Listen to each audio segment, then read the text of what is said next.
இந்த வழக்கில் சாட்சிகள் யாருமே பிரசாட்சி ஆகலை அப்படிங்கிற மாதிரியும் சொல்கிறாங்களே. பொதுவாக இந்த மாதிரி இதில் வந்து சில பேர் பிரசாட்சியாக மாறிடுவாங்க. ஆனால் இந்த வழக்கில் வந்து யாருமே அந்த மாதிரி ஆகலை, உறுதியாக இருந்தாங்க.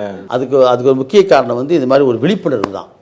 தங்களுக்கு வந்து பாதுகாப்பு இருக்குது, எந்த விதமான பின்னணி அப்படிங்கிறதுக்குரிய ஒரு வந்து நம்பிக்கை இருந்துச்சு அவளுக்கு. அது ஒரு முக்கியமான விஷயம்.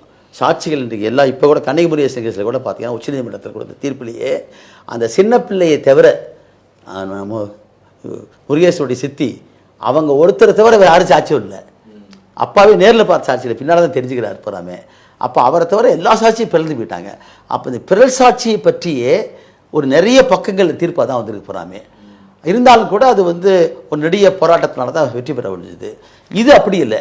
அவங்களுக்கு கிடைச்சிருக்கிற அந்த அனுபவத்தையெல்லாம் தொகுத்து தான் இன்றைக்கி வந்து இந்த வழக்கை பொறுத்த வரைக்கும், பொள்ளாச்சி பாலியல் கூட்டு வன்முறை வழக்கை பொறுத்த வரைக்கும் நம்ம சிபிஐக்கு மாற்றப்பட்டதும், அந்த வந்து பாதிக்கப்பட்ட பெண்களுக்கு பாதுகாப்பு கொடுத்ததும், அதோட ஒரு நல்ல விஞ்ஞானபூர்வமாக இதில் வந்து இன்றைக்கி வந்து இன்வெஸ்டிகேட் பண்ணது, இந்த மூணுமும் அதை கொண்டு வந்து நீதிமன்றத்தின் முன்னால் முன்னிடப்பட்டதற்கு அரசு வழக்கினுடைய வந்து மிகப்பெரிய படி இருக்குது.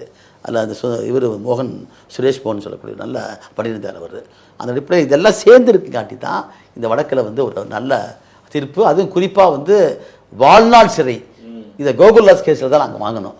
தூக்கு தண்டனை அல்ல முக்கியம், தூக்கு தண்டனை கொடுத்தா அவன் தியாகியாகிடுவாங்க நாளில்.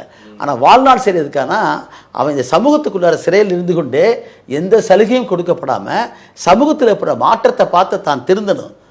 ஆனால் அவனுக்கு வந்து வெளியே வரதுக்கு வாய்ப்பை தரக்கூடாது என்று சொல்லக்கூடிய அந்த கோகுல்ராஜ் தீர்ப்பு வந்து விசாரணை நீதிமன்றத்தினுடைய தீர்ப்பை வந்து நம்முடைய உயர்நீதிமன்றம் உறுதிப்படுத்தியது.